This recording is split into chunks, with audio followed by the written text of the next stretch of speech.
할렐루야, 대단히 감사합니다. 우리 옆에 있는 분들과 인사하십시다. 할렐루야, 반갑습니다.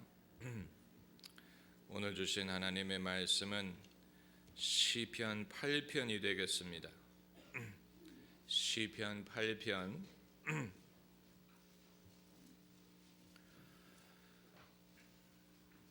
시편 8편 우리 함께 읽겠습니다. 여호와 우리 주여, 주의 이름이 온 땅에 어찌 그리 아름다운지요. 주의 영광을 하늘 위에 두셨나이다. 젖먹이의 입으로 말미암아 권능을 세우시며 이는 원수와 보수자로 잠잠게 하려 하심이니이다. 주의 손가락으로 만드신 주의 하늘과 주의 베풀어 두신 달과 별들은 내가 보오니 사람이 무엇이간데 주께서 저를 생각하시며 인자가 무엇이간데 주께서 저를 권고하시나이까.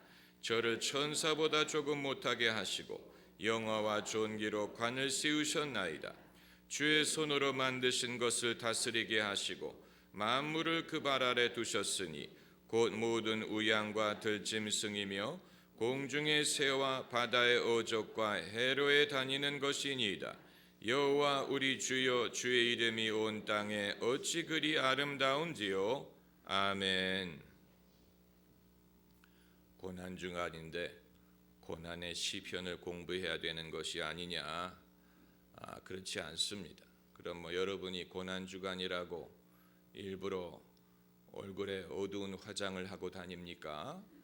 고난 주간이라고 특별히 검정색 옷을 입고 다니겠습니까? 고난 주간이라고 일부러 슬픈 음악을 듣는 것은 아니에요. 하나님의 말씀은 다 하나님의 말씀이지 교회력에 맞는 말씀만을 찾으려고 하는 것은 오히려 인위적입니다. 저도 오늘 시편 말씀이 좀 너무 랄랄라 즐겁게 노래하는 시편인 것 같아서 좀 우울한 시를 찾아보려고 했는데, 그러나 여기에 우리에게 주시는 말씀이 있다고 느꼈습니다. 아시다시피 시편은 노래입니다. 시라는 말은 노래했다는 얘기입니다. 이스라엘 사람들이 이 시편들을 한국어도 아니고 영어도 아니고 히브리어로 노래했습니다. 그런데 히브리어가 한글로 번역되면서 과연 원래 느낌이 얼마만큼 보존이 됐는지는 의문스럽습니다. 산문은 번역하기가 쉬워요. 그러나 시는 말만 번역해야 되는 것이 아니고 정서, 감정, 분위기, 느낌, 그리고 영성을 번역해야 되는데, 우리가 한국어로 시편을 읽지 않고 히브리어 원어로 이것을 읽는 것뿐만이 아니고 노래를 했다면 그 원래 느낌을 좀 더 충분히 재현할 수 있었을 것입니다. 왜 가톨릭 신부들이 오늘날 미사를 라틴어로 집전을 하느냐? 그 이유는 라틴어로만 전달되는 느낌이 있기 때문에 그렇습니다. 현지 언어로 번역했을 때 실종되는 그런 정서가 있습니다. 당신의 죄를 용서합니다 라고 말하는 것보다는 Absolvo et peccatis in nomine Patris Filii Spiritus Sanctus 이렇게 말하는 것이 훨씬 더 멋있고 위험이 있어 보입니다. 그래서 멜 깁슨이 패션 오브 크라이스트를 제작할 때 일부러 아람어, 히브리어 그리고 라틴어로 대화를 하도록 만들지 않았습니까? 왜냐하면 그것이 그 당시에 예수님과 그 당시 사람들이 쓰던 언어였기 때문이에요. 왜 복음서에 예수님이 하신 말씀 중에 아람어 대사가 등장을 합니까? 엘리 엘리 라마 사박다니 아람어로 하신 말씀이, 또 에바다, 또 달리다굼, 이건 전부 다 예수님이 당시에 사용하신 원어를 그대로 보존한 것인데 물론 번역을 달았지만 원어를 거기에 기록한 이유는 당시의 느낌을 전달하고자 했던 것입니다. 그래서 신학교에서 일부러 헬라어와 히브리어를 가르치는 것도 일리가 있습니다. 신학교에서 이 고전 언어를 가르쳐서 학생들이 헬라어로 성경을 연구할 수 있는 사람은 극소수예요. 저도 헬라어를 배우긴 했지만 다 잊어버렸어요. 이 히브리어는 아예 알파벳도 잊어버렸어요. 당시 어떻게 그것을 낙지하지 않았는지 지금도 생각하면 신기합니다. 왜냐하면 젊었을 때 하도 공부를 열심히 해서 뇌가 이 용량 초과가 돼가지고 더 이상 집어넣어도 들어가지를 않아. 그래서 신학교 다닐 때 얼마나 고생을 했는지 몰라요. 이 헬라어와 히브리어가 외워지질 않아서. 그럼에도 불구하고 이 학생들이 원어로 성경을 연구할 줄 아는 사람은 1000명 중에 1명도 없을 것입니다만, 그럼에도 불구하고 그것을 배울 필요가 있는 것은 원어로 성경을 적어도 읽을 줄 알고 또 기도문을 이 원어로 할 수 있다면 감회가 새롭지 않겠습니까? 왜 성령이 우리에게 충만히 임하시면 우리가 방언을 하느냐? 사도 바울은 방언의 기능이 기도하는 사람의 덕을 세우기 위함이다 라고 말했는데, 그것만으로는 불충분한 설명입니다. 왜 성령이 우리에게 방언, 알지 못하는 언어로 기도하게 하시느냐? 그 이유는 언어의 한계를 극복하게 하기 위한 것이라고 봅니다. 언어의 한계, 사람마다 말을 잘하는 사람도 있고 말을 못하는 사람도 있는데, 자기 감정도 표현할 줄 모르는 사람이 자신의 영성을 어떻게 표현할 줄 알겠습니까? 평소에 말이 적어서 자기 느낌도 표현할 줄 모르는 사람이 이제 예수님을 믿고 성령이 기도하게 하실 때 어디에서 그 표현하는 법을 배우겠습니까? 그렇기 때문에 언어의 한계를 극복하게 하려 하다 보니까 우리가 배운 적이 없는 방언으로 기도하게 하시는, 사람이 하루에 1000개의 단어를 사용한다고 했을 때, 평소에 쓰는 단어가 1000개라고 했을 때 시장터에서는 1000개도 필요 없습니다. 그러나 예컨대 부부가 서로 대화를 하려고 할 때, 깊은 대화를 하려고 한다면 1000개의 단어만으로는 불충분하지. 그렇기 때문에 몸의 언어를 추가해야 돼. 눈빛을 추가해야 돼. 목소리에 이 톤을 추가해야 돼. 이런 것이 추가가 돼서 충분한 대화가 이루어질 수가 있는 것이죠. 그런데 그게 아니고 부부간에 말로만 대화를 하려고 하다 보니까 소리를 지르는 것입니다. 소리 지르는 이유는 단 하나입니다. 그걸 말로만 표현하려고 하기 때문에 그런 것입니다.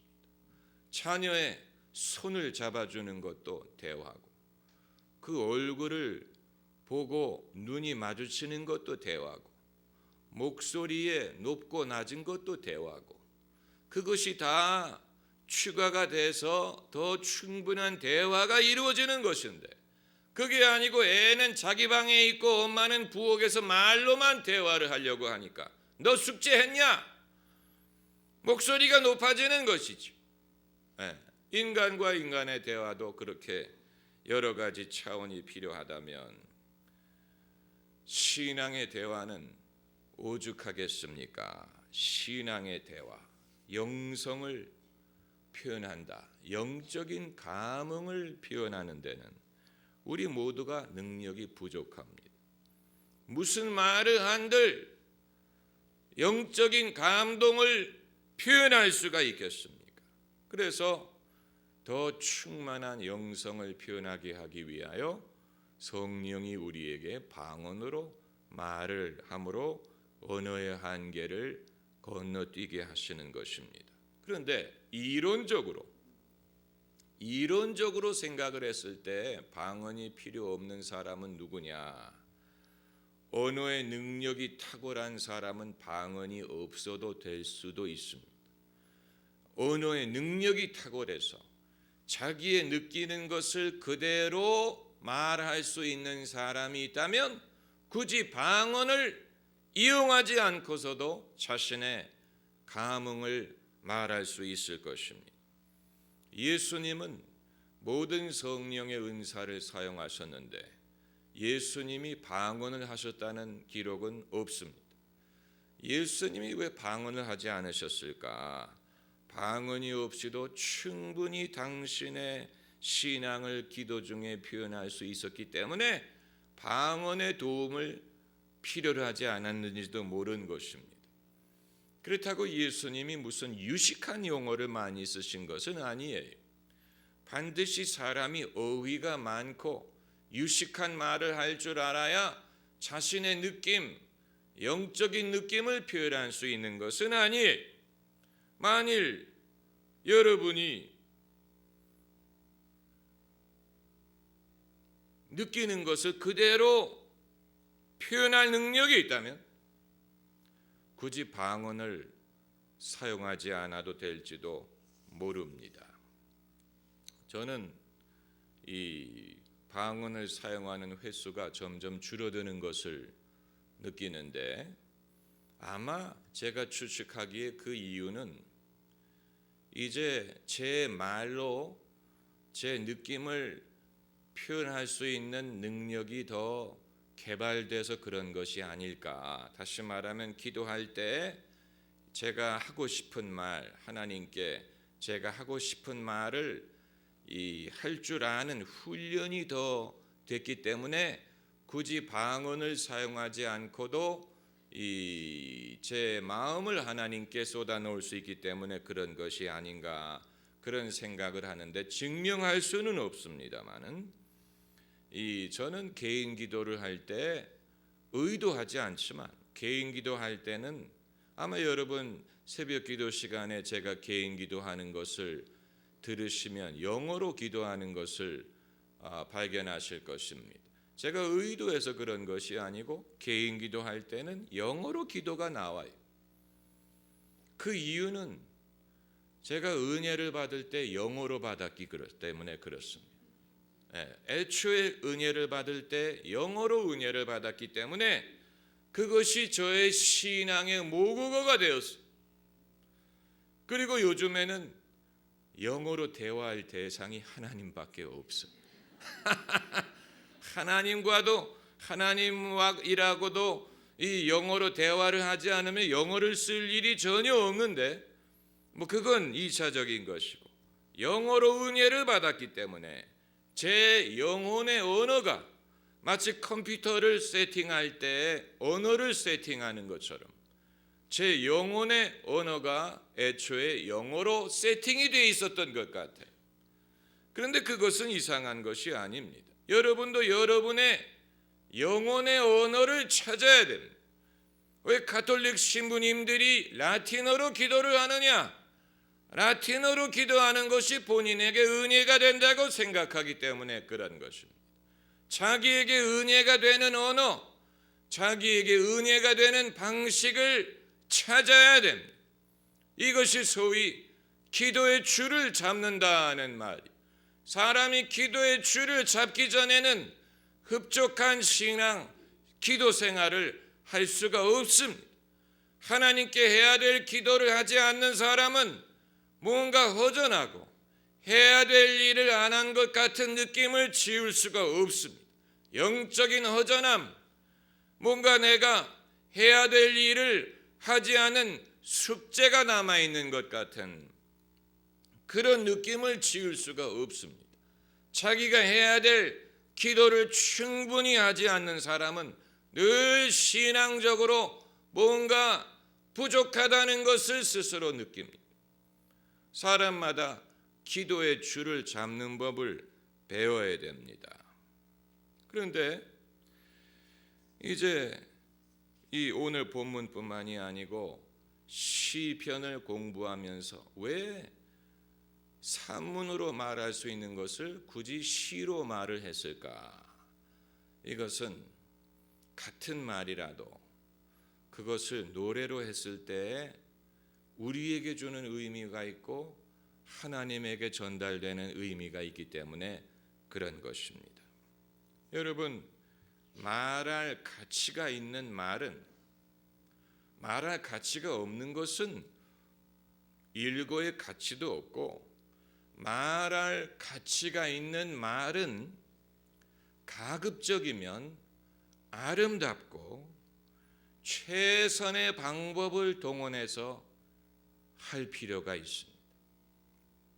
다시 되풀이하면 말할 가치가 있는 말을 할 때는 가급적이면 가장 아름답고 최선의 방법을 동원해서 할 필요가 있습니다. 오늘날 언어가 점점 질이 떨어지는 것은 그것은 우리 모두에게 손해입니다. 언어가 천박해진다든가 무식해진다든가 이 언어의 수준이 떨어지는 것은 그 문명의 타락을 보여주는 것입니다. 그러나 어느 문명이든지 어떤 말을 할 때 천하게 하지 않고 또 무식하게 하지 않고 사람이 최선의 문학적인 도구를 활용해서 가장 아름답게, 가장 멋있게, 가장 최선의 방법으로 말을 해야 될 필요가 있는 것이 있다면 그것은 그 사회가 가장 귀중하게 여기는 가치, 그 사회가 가장 귀중하게 보존하려고 하는 것이 있다는 얘기입니다. 그것은 그들에게 필요한 것입니다. 신앙의 언어가 이렇습니다. 그 말은 미사려구를 동원하라는 얘기가 아니에요. 미사려구란 말은 마음에 없는데 어디에서 들은, 어디에서 배운 것을 동원해 가지고 자기 마음에는 없는데 일부러 이 유식한 척, 일부러 아름다운 척, 멋있는 척 하려고 하는 것이 바로 미사려구예요.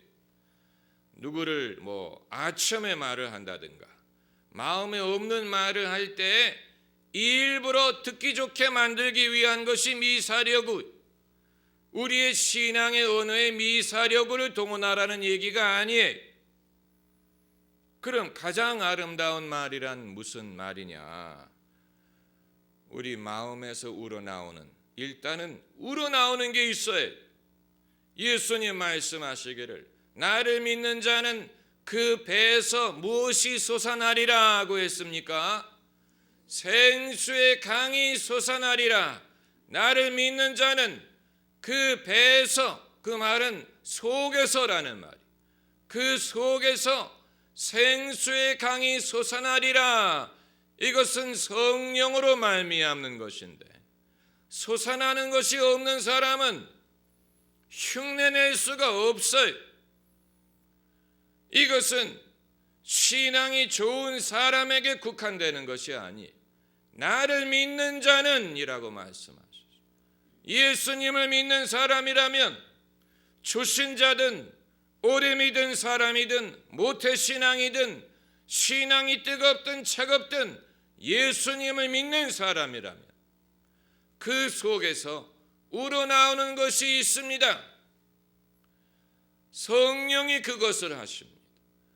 우러나오는 것이 있기 때문에 찬양을 부를 수가 있는 것이고, 우러나오는 것이 있기 때문에 신앙의 간증을 할 수가 있는 것이고, 말씀을 가르칠 수가 있는 것이고, 우러나오는 것이 있기 때문에 사랑을 실천할 수가 있는 것이고, 우러나오는 것이 있기 때문에 용서하고 참을 수가 있는 것이고, 우러나오는 것이 있기 때문에 하나님을 섬길 수가 있는 것이고, 이것이 누가 강요해서 되는 것이 아닌 내 마음에서 우러나오기 때문에 하는 것입니다.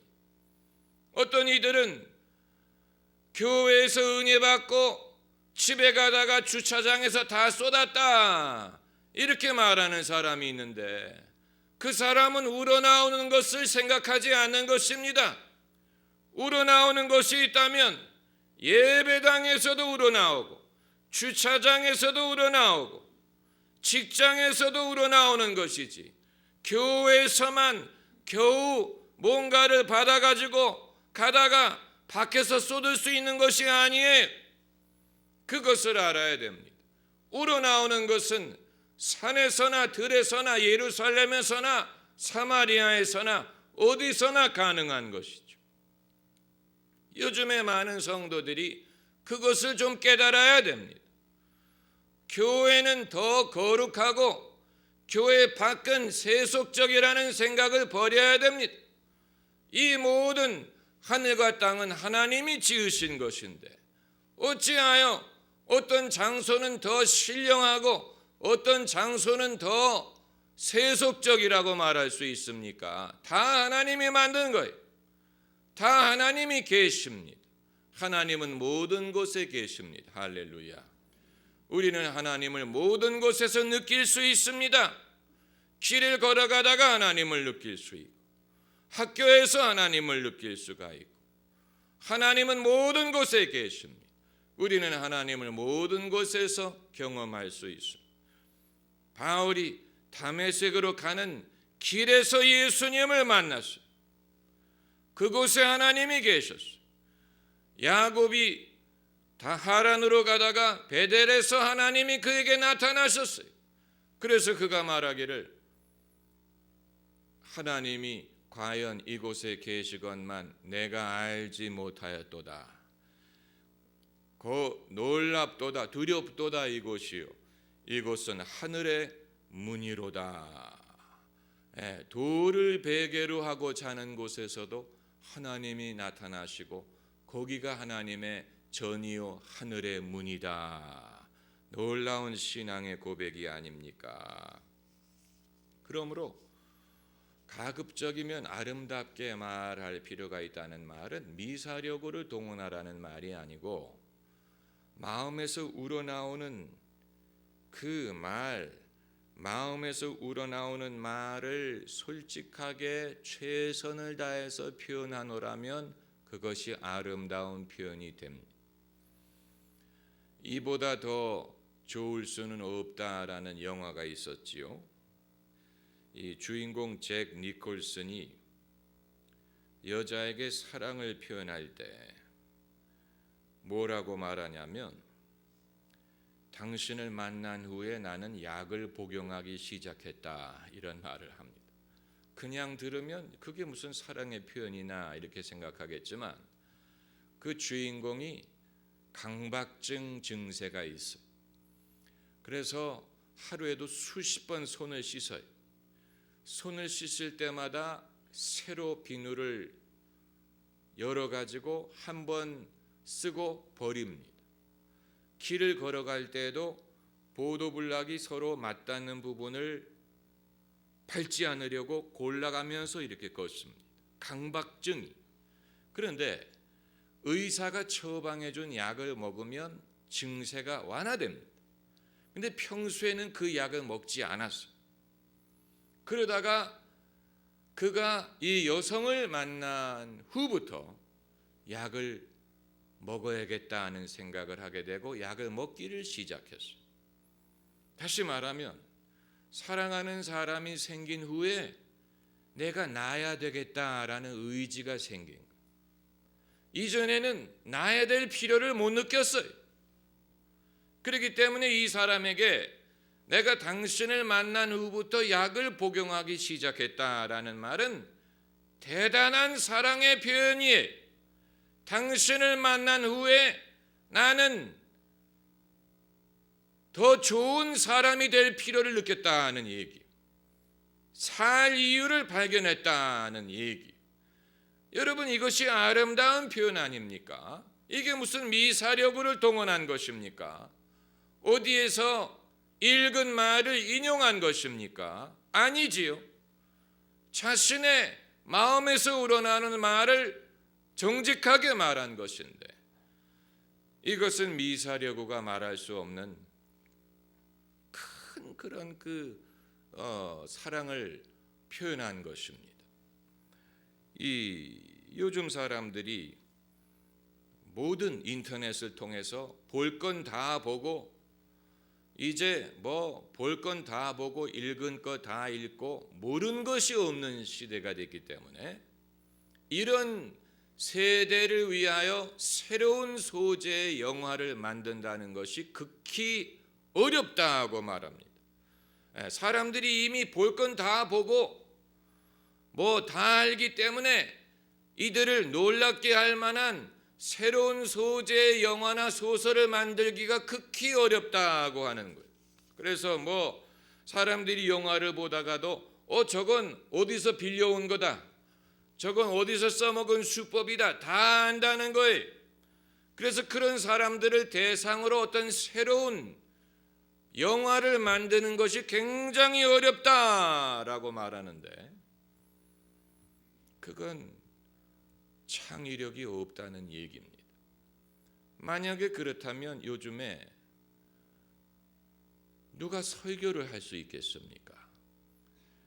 지난 2000년 동안에 사람들이 수많은 설교를 이 성경 한 권을 소재로 해서 사람들이 들을 말씀은 다 들었을 텐데, 이제 알 건 다 알고 들을 건 다 들은 사람에게 어떤 새로운 설교를 할 수가 있다는 얘기입니까? 그러나 그렇지 않아요. 목사가 나는 남들이 들어본 적이 없는 설교를 해야 되겠다라고 생각한다면 그건 이상한 것이고, 그걸 염려할 필요가 없이 하나님이 주시는 말씀을 전달하면 그것은 늘 새로운 말씀으로 와닿습니다. 그것이 열쇠. 하나님이 주시는 말씀, 성령이 감동하시는 말씀을 전할 수 있다면 이미 여러 번 읽은 성경 구절을 가지고 설교하더라도 매번 성도들에게 새로운 감흥으로 와닿을 수가 있는 것입니다. 큐티를 해본 분들은 그 사실을 압니다. 성경을 묵상을 해본 분들은 이미 잘 알고 있는 성경 구절이라도 묵상을 할 때 이전에 몰랐던 새로운 것을 깨닫습니다. 그래서 나는 이 성경 구절을 다 안다고 생각했는데 전에 몰랐던 새로운 지혜가 여기 담겨져 있는 것을 몰랐구나. 성경 구절을 묵상해 본 사람들은 그런 경험을 많이 합니다. 그래서 성경이 익숙한 책이라고 생각했는데 여전히 하나님이 이 성경을 통하여 우리에게 말씀하시는 것을 경험할 수가 있는 것입니다. 할렐루야. 이 우리 안에서 솟아나는 생수의 강, 그 속에 지혜가 담겨져 있고 우리의 문제를 해결할 수 있는 노하우가 담겨져 있고 모든 것을 알고 모든 것을 섭렵했다고 생각하는 이 세대가 새롭게 깨달을 수 있는 진리가 그 속에 다 담겨져 있어요. 그것을 우리가 무시하면 안 됩니다. 그러므로 문학이란 말을 이 성경에서 창세기에서 신명기까지는 율법이라고 부르고 또 이사야에서부터 말라기까지를 선지자라고 부르는데 욥기, 시편, 잠언, 전도서 그리고 아가서를 문학이라고 부릅니다. 문학. 왜 문학이란 말을 쓰느냐? 왜 성경에 문학이 나오느냐? 똑같은 말씀이라도 그것을 가장 아름답게 가장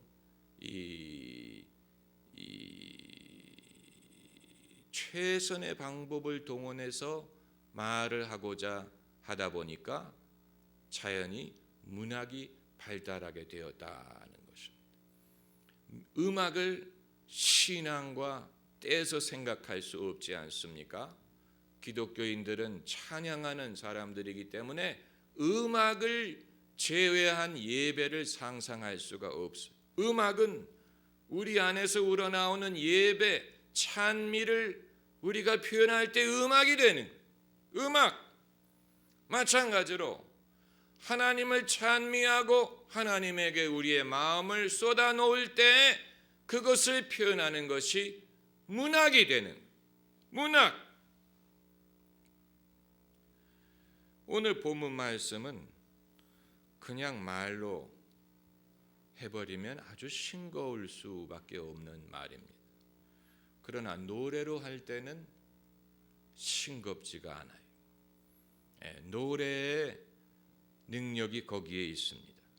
평범한 말로 전할 수 없는 감흥을 노래로 전달할 수가 있습니다. 말로 하면 싱거운데 노래로 하기 때문에 그것이 격하고 깊고 또 강하고 또 감동적이고 또 부르고 싶은 그런 것이 노래의 능력. 이 노래는 사실 제가 히브리 사람들이 어떤 식으로 불렀는지 우리가 알 수 없기 때문에 그냥 한국어로 읽을 수밖에 없다는 것이 참 아쉽습니다. 여호와 우리 주여, 주의 이름이 온 땅에 어찌 그리 아름다운지요. 주의 영광을 하늘 위에 두셨나이다. 얼마나 우리의 한계. 히브리 사람들은 이렇게 하지 않았어요. 그들은 이것을 노래했어요. 그래서 여러 가지 찬양이 나오지 않았습니까? 여호와 우리 주여, 주의 이름이 온 땅에. 그건 20세기의 음악으로 만든 것이요. 히브리 사람들은 아마도 그 당시에 모르긴 몰라도 여호와 우리 주여, 주의 이름이 온 땅에 어찌 그리 아름다운지요, 뭐 이런 식으로 불렀을 것인데, 여러분 그냥 말로 하면 싱겁지만 이것을 노래로 하면 여기에 감동이 있어요. 노래로 할 때 이것이 우리에게 또 다른 의미를 주고 하나님이 그것을 즐겨 들으십니다. 사랑해요라는 찬양곡에 오 나의 왕 나의 목소리 주님 귀에 곱게 곱게 울리리. 여기서 나의 목소리라는 말은 나의 노래하는 목소리라는 얘기예요. 나의 노래하는 목소리가 사람에게 곱게 울리는 게 아니고 주님 귀에, 주님이 들으실 때 곱게 곱게 울릴 수 있다는 것이죠. 우리가 1000번도 더 불렀는데 하나님이 지루해하지 않습니다. 우리가 또 부르려고 할 때 하나님이 부른 걸로 하고 넘어가자. 이미 많이 들었다 아이가. 그렇게 하지 않고 우리가 부를 때 주님이 그것을 들으시는 거예요. 할렐루야. 주님이 그것을 듣기를 즐거워하시는 거예요. 주님은 가사도 하시고 멜로디도 하시고 100만 번도 더 들으셨어요. 그런데 우리가 노래를 부를 때 한 걸로 치자가 아니고 하나님이 들으시는, 놀라운 하나님이 그것을 들으세요. 곱게 곱게 들으세요. 그것을 즐거워하세요. 그리고 그 순간에 주님과 우리의 영적인 교제가 이루어지는 것입니다. 할렐루야. 기도하십시다.